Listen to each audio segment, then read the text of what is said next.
entendiendo primero esto, que ninguna profecía de la Escritura es de interpretación privada. ¿Qué es lo que tú crees a simple vista o recuerdas que se nos dice acerca de estos textos, de este texto precisamente? ¿O cómo se Sí, usa este texto? no decir lo que pienso yo, sino ¿Ya? lo que he escuchado siempre, ¿no? Que tú no puedes interpretar la Biblia diferente a como lo ha interpretado desde hace 100 años la denominación que Dios levantó y la autorizó para interpretarla. En caso de nosotros que conocemos una denominación que es nueva, pero en caso de la más antigua es no puedes interpretar la Biblia diferente a como la interpretaron los padres de la iglesia y el magisterio de la iglesia que ya llevan 2000 años en el mundo. No, Así, no le decían eso a Hus, a Lutero, le decían, ¿y tú sí, quién claro, eres? ¿Eres tú más sabio que todo este consejo? Le decían. sí, sí, así. Claro, porque eso es una falacia, es no, eh, no relacionar el concepto sobre el cual están los argumentos de un análisis, sino que es como, es como desacreditar a alguien para poder sentir que tengo la razón. Sí, Y al final eso es basura. Aquí no tratamos de eso. E incluso si estamos equivocados en una forma de ver algo, es normal. No nos preocupemos por eso y no lo demonicemos propiamente tal. Si pensamos distinto, ok. Y si Nata y Leche o Nata y yo eh, vemos algo un poco distinto y está bien. Yo siempre digo, con algunas personas de nuestro entorno, estoy en línea de pensamiento, pero eso no quiere decir que pensemos todo exactamente igual. correcto, correcto. Y Podemos en esa discrepar en varios puntos. claro, pero eso no quiere decir que no estemos en línea. ¿Qué es estar en línea? Entender que el Señor es bueno siempre y que Él nos va a restaurar. Eso es estar en línea. Lo otro es una tontera. De hecho, Pablo lo entiende, que Pablo tenía discusiones en su entorno con su gente. Pablo lo entiende muy bien. Y él dice, bueno, va a llegar el momento que la profecía que tengo va a cesar y vamos a ver las cosas cara a cara y esta profecía va a quedar ahí. Lo que yo veía de lo que estaba escrito va a quedar ahí y al final da lo mismo, no es relevante. Cuando se consumen todas las cosas lo veremos cara a cara. Y él dice, está la fe, la esperanza y el amor, pero de esos el más grande es el amor, eso es lo que prevalece. O sea, la fe no prevalece. ¿Lo ven? Dice clarito, la fe, la esperanza tampoco, porque estaremos cara a cara. Ya Ya, lo tendremos ahí. Ujú. ya lo tendremos ahí, no tendremos que estar pensando en algo que nos vemos o en convencernos de algo que nos tenemos que convencer y no está. ¿Por qué? Porque imagínense el problema de los discípulos. ¿Cuál es el problema de los discípulos? Se muere Jesús, resucita, está, qué sé yo, 50 días con ellos, se va. ¿Cómo le cuentas al resto todo eso si no saben? O sea, hoy tenemos, alguien puede ir con una Biblia, con un Nuevo Testamento, y hablar o con una película de Jesús y mostrársela a alguien. Pero ¿qué hacen ellos? ¿Cómo te cuentan la historia? ¿Cómo le cuentan a los demás judíos? Los demás judíos le dicen, es que el cordero ya murió. Así se te ríe un judío. ¿Qué cordero? ¿De qué me estás hablando? Nosotros creemos que con calzar a Jesús en todo el rito judío del Cordero, del Yom Kippur y hacerlo calzar con todo eso, los judíos ya deberían conocer esto. Y no, es todo lo contrario. Ellos nunca relacionaron a ningún Mesías con ningún Cordero. El primero fue Juan, para tratar de empatar la idea que tenían ellos y hacérselas calzar con lo que se les venía o con todo lo que venía con Jesús. Pero ¿cómo lo hace si Jesús muere y ya se va? Tienen que creerte que vivió, que murió, que fue bueno y que está en el cielo. ¿Cómo te van a creer eso? Y ahí está todo el desarrollo de la primera teología. Ahí está Pablo tratando de explicar, eh, Pedro que se quedó en Jerusalén tratando de explicar. Entonces, tenemos, es como una frutera llena de frutas de distintos colores y sabores y tratar de darle a cada uno de los que están en la mesa la fruta que le gusta. Pero tú no sabes qué fruta le gusta. Entonces empiezas a probar. O sea, a uno le das manzana, a otro le das banana, qué sé yo, a otro una pera. El melocotón, ¿te gusta el melocotón? Aquí le llamamos durazno. Durazno también le llamamos acá. Em, ¿Cómo se llama la verde? Aguacate, la palta, decimos Sí, nosotros. aguacate, aguacate. ¿Ustedes la Pero comen acá lo dulce? comemos como ensalada, no, nunca como fruta. Imagínate, Nosotros, acá nosotros comemos igual. aguacate con arepa, imagínate, con Sí, sal. nosotros igual la comemos con sal, pero tú vas a Brasil, creo que en Brasil la comen dulce. Le echan en la leche, le echan azúcar. ¿Entiendes lo que te intento explicar con todo esto, no?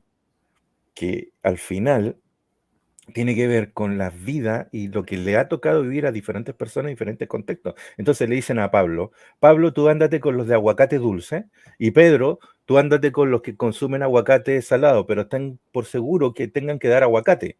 Y cada uno lo va maquillando en su forma. O sea, era lo que les tocó vivir, no había más. No había más. Y de alguna forma lo tratan de expresar en sus propios términos. Hijo, hijo, me traes agua. Eso es más o menos. Ahora, ¿en qué parte íbamos del aguacate? Nosotros Sí, comemos, nosotros le echamos aguacate, lo comemos salado, lo echamos en casi todas las cosas. delicioso. Eh, es una tostada con aguacate molido y sal, para nosotros es como el desayuno perfecto. Pero así somos los chilenos. Así Ahora, también acá. gracias. Te encuentras con alguien que consume aguacate, perdón, que no consume aguacate y no le gusta, es muy difícil. Pero yo he conocido personas que odian el aguacate o la palta. Y yo les digo, acá en Chile, alta producción de aguacate. Les digo, ¿cómo vas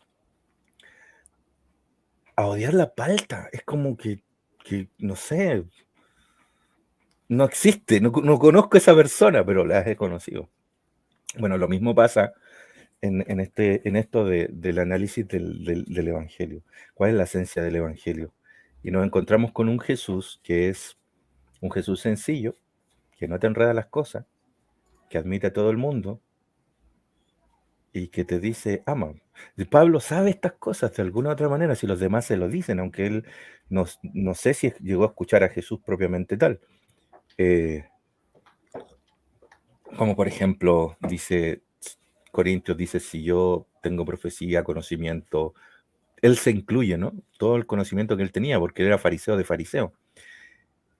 Y no tengo amor, vengo a ser como un metal que resuena o símbolo que retiñe. Si no tengo el amor, ágape. O sea, toda esta cuestión es una basura, es una tontera. De hecho, todo lo que discutimos, si no tiene el sentido de Cristo, no tiene ningún sentido. Y eso es lo que dice el texto. Vuelvo a la diapositiva y ahí está la respuesta. Acá está la conexión. Ponla por favor, que se me fue acá. ¿Y cómo la pongo? Detener, presentar, Sí, presentar. diapositiva. ¿Lo estoy haciendo o no? Uy, pero ¿por qué? Eso, ahí está. Yo me fui. Ay, no sé qué estoy haciendo, Nata. O salimos uno o dos. O soy yo el que. Porque apreté algo y o te ves tú o me veo yo. O me diste el control de hacer. Dale tú, porque no sé qué pasa que no nos deja los dos. Creo que yo hice algo acá o tú hiciste, no sé. Pero dale, explica. Yo estoy aquí contigo. Ya.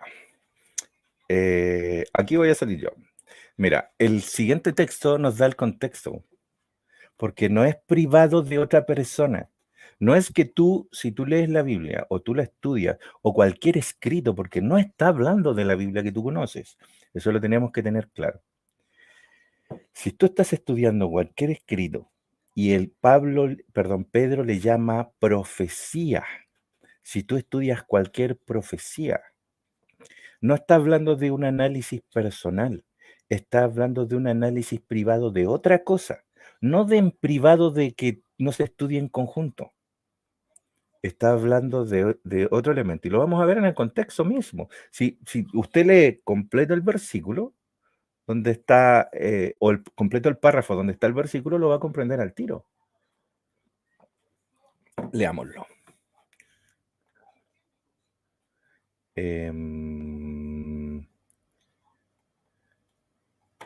Dice, porque no os hemos dado a conocer el poder y la venida de nuestro Señor Jesucristo, siguiendo ¿qué?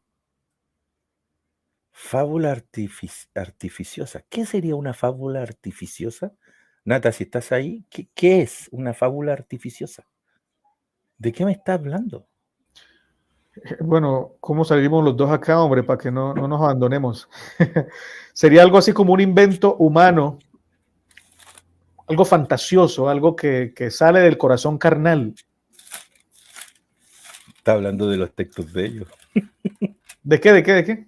Está hablando de sus propios textos, de lo que ellos llamaban escritos. Le llama fábula artificiosa. No les encuentra el sentido. Ahora, podemos meter ahí a la Torá lo que se dice proféticamente acerca del Mesías, y si realmente ocurrió o no ocurrió. Toda la carga que ellos tienen de lo que tienen escrito. De eso está hablando. ¿Por qué? Lo voy a buscar acá en la Biblia para que no lo mostremos ahí en la pantalla.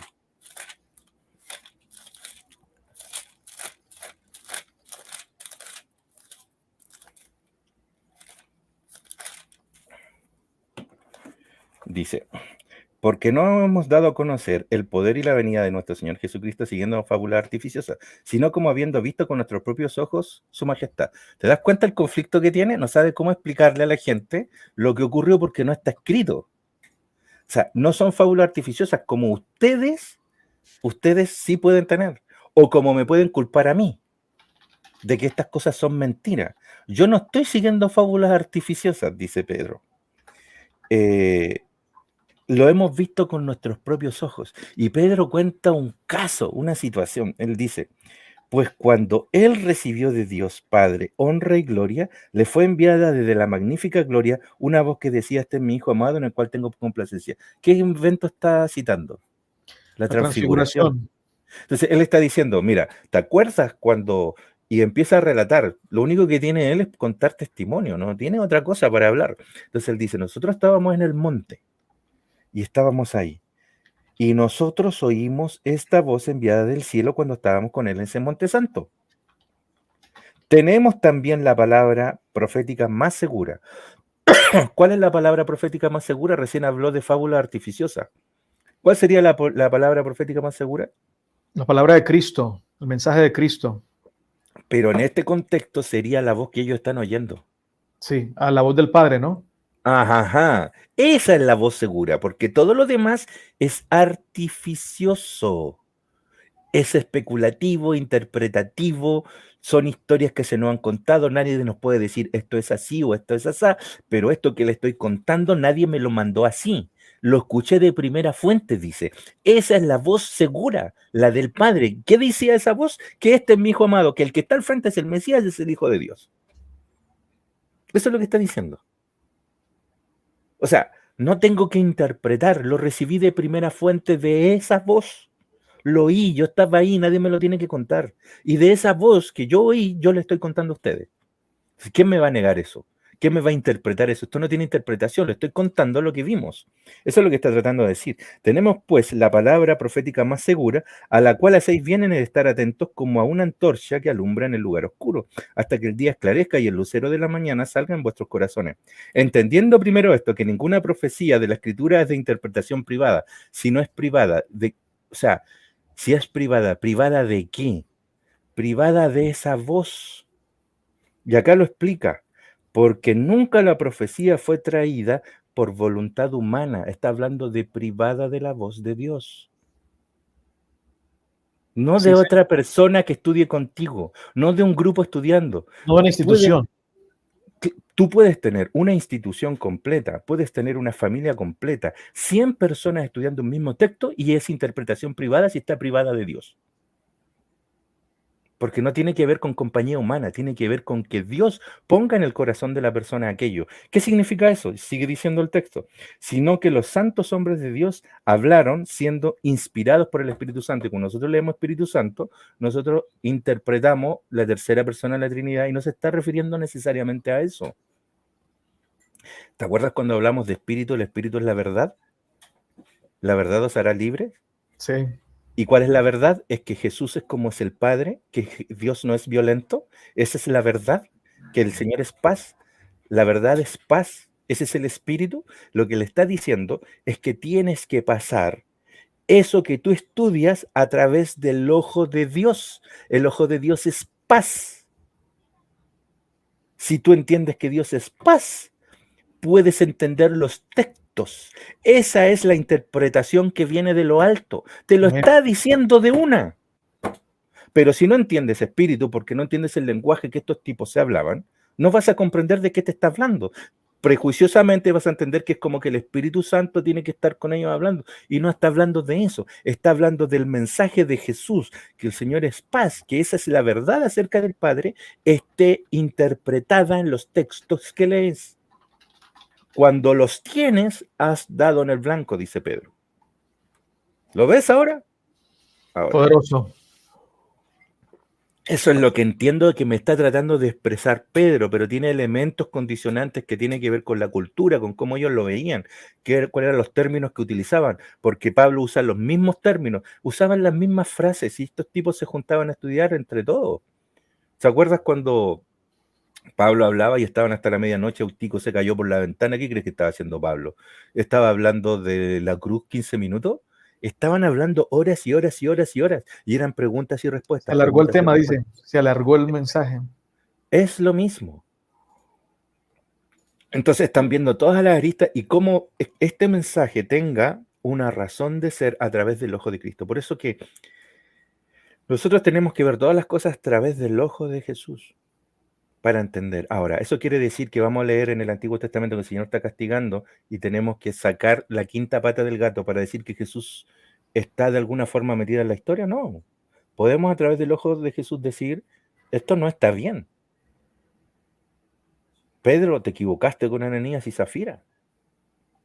¿Por qué? ¿Te acuerdas que te dije que íbamos a usar el texto contra el mismo Pedro? Es por eso, porque Jesús no actuaría, o sea, no es que Jesús actuaría o no así, no tiene que ver con eso, que a través del ojo de Jesús nosotros vemos que el Señor tiene perdón, el Señor tiene amor, y eso no fue justamente lo que sucedió en esa historia, aunque yo creo que esa historia tiene más aristas también que no están escritas siquiera. Es como muy fría la historia. Entonces, lo miró, le dijo y se murió. Lo miró, le dijo algo y se murió. Entonces, tiene varias aristas. Da la sensación que eso pasa al otro día, y esto pasaron semanas, quizás meses, en todo el proceso de esta historia. Entre Cananía y Zafira vendieron el terreno y fueron con el dinero. ¿Cuánto te demoras en vender un terreno? A veces muy, muy rápido, otras veces siempre hay que hacer bastantes procesos, buscar al comprador. Sí. Ellos no tenían YouTube, no tenían Instagram, no tenían Tendríamos Facebook. que tener ese tema específico y mirar las dos posturas. Yo presento una, tú presentas la otra y al final hacemos una conclusión. Me encantaría Sí, sí, sí. para presentar los detalles. Esa es una gran idea. Pero no me vas a ganar. Ah, no, no.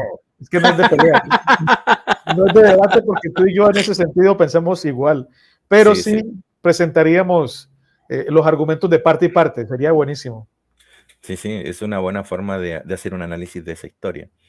Y yo le digo a la gente, no tengamos miedo de decir, bueno, esto no está bien, porque tenemos que, de alguna forma, filtrar toda la basura que trae incluso el Nuevo Testamento.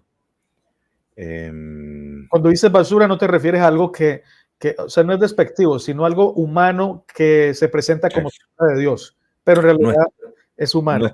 Nuestro error, a eso se refiere. A las cosas que nosotros le cargamos al Señor y no guardan en relación con la realidad, como cuando maldice la higuera y cosas así. Y nosotros hacemos hacer que Jesús dijo cosas, porque ahí dice Jesús dijo, y no necesariamente tuvo que haberlas dicho. Hice una presentación, creo que es la segunda, la que está en el canal ESER, donde una hermana consultó, porque esa presentación en el original tiene 2 horas y cuarto, 2 horas 20, y la que subí tiene 1 hora 37, si no me equivoco, 30 y algo. O sea, hay casi media hora más que yo la edité, y no la edité para hacerla más breve, y en esa edición que quizás suba como extractos o como anexos, hay preguntas de personas que ellos mismos van desarrollando. Y hay una pregunta muy buena de una hermana que no sé si está en la edición que está puesta, no lo recuerdo. Pero ella hace una pregunta fantástica. Ella dice, bueno, si el Señor no tenía que morir, ¿quién mató al Cordero del Edén? Buenísima. Es una fantástica pregunta. Y yo le dije lo siguiente, hermana, ¿ahí dice que murió un cordero? No. Ok. Usted se imagina pieles de animales, que un cordero, todo eso es un preconcepto que nosotros tenemos. Ok, pero le puse en esta situación. Póngase en el caso que un cordero tuvo que haber muerto. Ahora, mire la vida de Cristo. ¿Usted cree que él mató al cordero? Y ella me dice, ya no,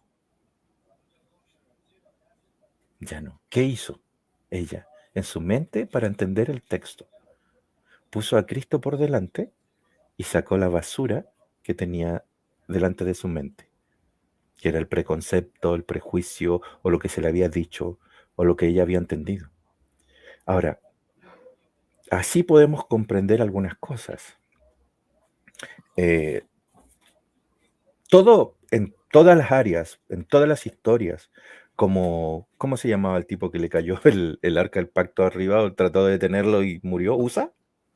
Sí, no le cayó arriba, sino que quiso detenerla para que no se cayera del carro. Tú Usa. dices, tú dices, mira, el Señor estaba tratando de proteger el arca y le cayó encima y lo mató y tú lo dejaste.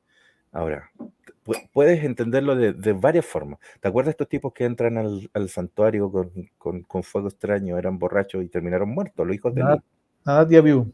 Nadab y Abiú?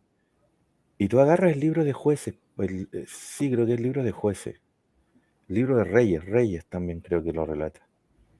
Cuando, no es jueces, es el libro de Reyes, el libro de Crónicas, donde Josías, el rey Josías encuentra los rollos de Moisés y el CIAS lo interpreta, esos escribas lo escriben. Valga mi error gramatical.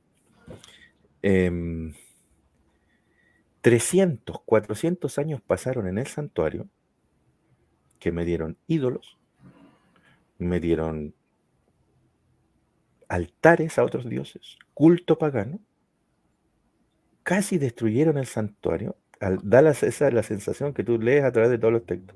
Se levantaron altares en todo Israel.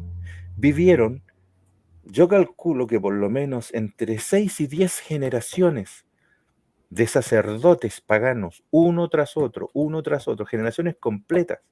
Se hicieron cementerios a esta generación, habían cementerios de estos sacerdotes, propios de ellos. Hicieron este culto en todo Israel. Y no hay una data de muerte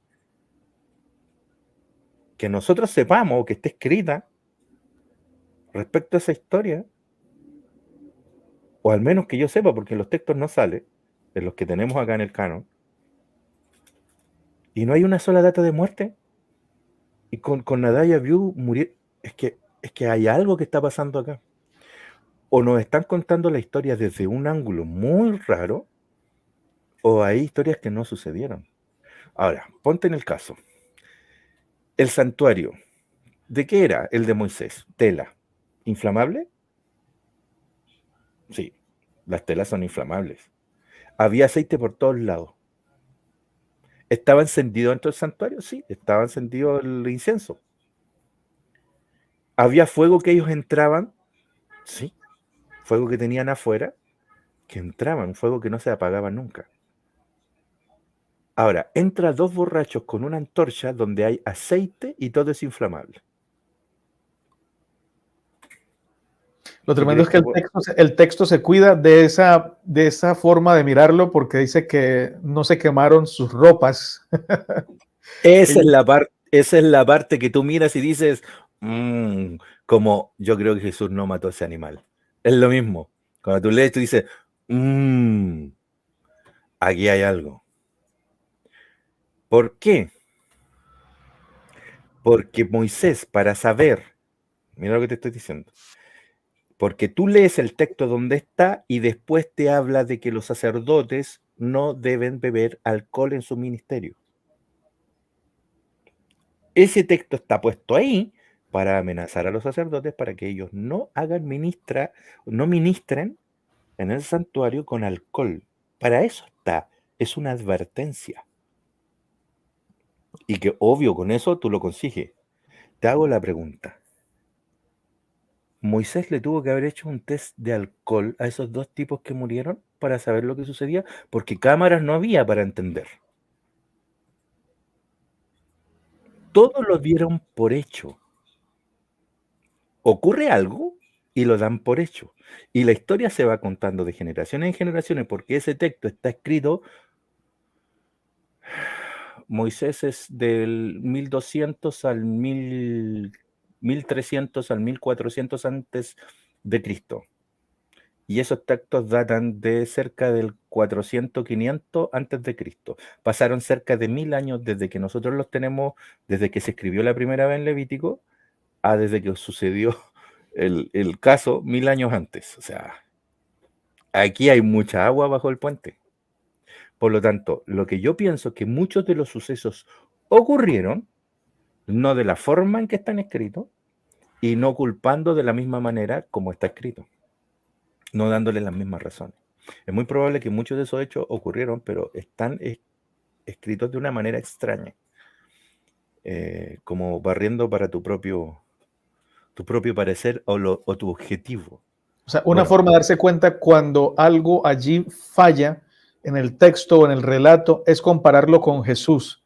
Y si Jesús no aprueba eso con su enseñanza ni con su actitud, entonces sería una interpretación privada también incluso del escritor. Eso es lo que está diciendo Pedro. Al menos Pedro lo está expresando de esa manera. Ahora, si lo quieres entender como Pedro lo entiende, es así. ¿Por qué? Porque el Señor no es violento. Ese Espíritu de Dios, ese Espíritu Santo. ¿Cuál es el viento santo? Que Jesús es paz. Ese es el Espíritu, que Él no es violento. Ese es el que te debe hacer entender las Escrituras. Por lo tanto, si no lo entiendes de esa forma, es una fábula artificiosa. Cuando la palabra se transforma en segura, cuando viene de fuente directa de Dios mismo. Y esta es la palabra, Jesús. Ahora, si nosotros nos vamos al libro de, nos quedan 10 minutos, ¿no? Si nosotros nos vamos, hagamos un ejercicio. Este ejercicio va a ser increíble. Ándate al libro de Salmos, capítulo 19. No sé si tienes una Biblia por ahí, o tienes ahí cómo poner el texto, o verlo, o compartir la pantalla. Esto lo vi hace muy poco, pero cuando tú empiezas a entender la economía judía, o empiezas a entender los textos, las razones, la historia, empiezas a comprender por qué están escritas algunas cosas. Por ejemplo, cuando dice, lámpara es a mis pies tu palabra y lumbrera mi camino, no está hablando de Jesús, está hablando de la ley del salmista. Lo que él ¿Salmo entendía qué? como palabra. ¿19 o 119? No, ese dije 119, después toqué ese, pero el 19. Esto es muy conocido. Nosotros hacemos de este texto, nosotros hacemos como prosa, lo ponemos en póster y lo hacemos correr y le ponemos música y hacemos cosas bonitas. No tenemos idea qué está hablando esta parte. Dice, los cielos cuentan la gloria de Dios y el firmamento anuncia la obra de su mano. Está en prosa. Esto es como que alguien mirara al cielo y dice, oh, esto es maravilloso, Dios es así, es asá, y cómo todo lo creó. Entonces Dios es increíble. Eso es nuestro, y no digo que eso esté malo, pero no es de eso lo que nos está hablando el texto. Porque fíjate lo que dice, el firmamento anuncia la obra de su mano. O sea, es como Pedro diciendo, yo oí la voz de primera fuente. Aquí dice que el firmamento está anunciando. No está hablando de que la naturaleza habla de Dios. Está hablando de un acontecimiento específico en la vida del judío. Cuando yo entiendo los sucesos, comprendo de qué se me habla. Pero si yo los aíslo, no entiendo. Porque esto está hablando del pensamiento judío. ¿Cómo el cielo cuenta la gloria de Dios? Te está hablando en forma poética. ¿Cómo se llama cuando tú usas como símbolo en la poesía? ¿Hipérbole? Hipérbole, sí. Hipérbole. Puede ser, ¿no? Alguien te puede decir, sí, puede ser. Ya, ok. Oye, ¿y si no tanto? Porque mira lo que dice. Un día emite palabra. ¿El día habla en palabras? No. No. Un día no habla en palabras. Ya, ok, tú dices, ya, es una hipérbole. Sí o sí, porque un día no emite palabras. ¿Y una noche a la otra declara sabiduría? ¿Cómo lo va a hacer? Ah, pero mira, dice día y noche. ¿Dónde sale eso? Día y noche. Y fue ¿Dónde? Te está relatando un suceso, ¿no? Ha pasado un día. El día ha pasado la noche. y la voz de Dios habla, pero dice que no hay lenguaje ni palabras, y su voz no es oída. Cuando tú agarras el relato de la creación y ves que va pasando el día y va pasando la noche, y dijo Dios, y sale la voz de Dios, y tú eres un judío que entiende esto, entiendes de qué te está hablando, porque el texto lo está vinculando con un suceso literal. Y ahora mira lo que dice: por toda la tierra salió su voz. ¿Cuándo Dios hizo audible para el judío, el pueblo judío, su voz? Ellos no sentían voz, sentían trueno. ¿Cuándo fue? En el Sinaí. Cuando Dios hablaba y se sentía un sonido de relámpago, de trompeta, y hasta el extremo del mundo sus palabras, ellos sintieron terror. En ellos puso, mira lo que dice, ¿adoraban el sol? Y ya empiezas a analizar de qué te está hablando. ¿Por qué el santuario tenía orientación al sol, a la salida del sol? Y ahí empiezas a pensar. Mira el 5. Y como esposo sale de su tálamo, está hablando del sol. El sol sale como sale un esposo de su tálamo, se alegra cual gigante para correr el camino. De un extremo de los cielos es su salida. Pero es que si tú agarras la creación, tienes el día, tienes la noche, tienes el cuarto día, la lumbrera mayor. De un extremo de los cielos es su salida, y su curso hasta el término de ellos, y nada hay que se esconda de su calor. Adoraban al sol esta gente, sigue diciendo, y acá te está aterrizando el conocimiento. ¿De qué te está hablando?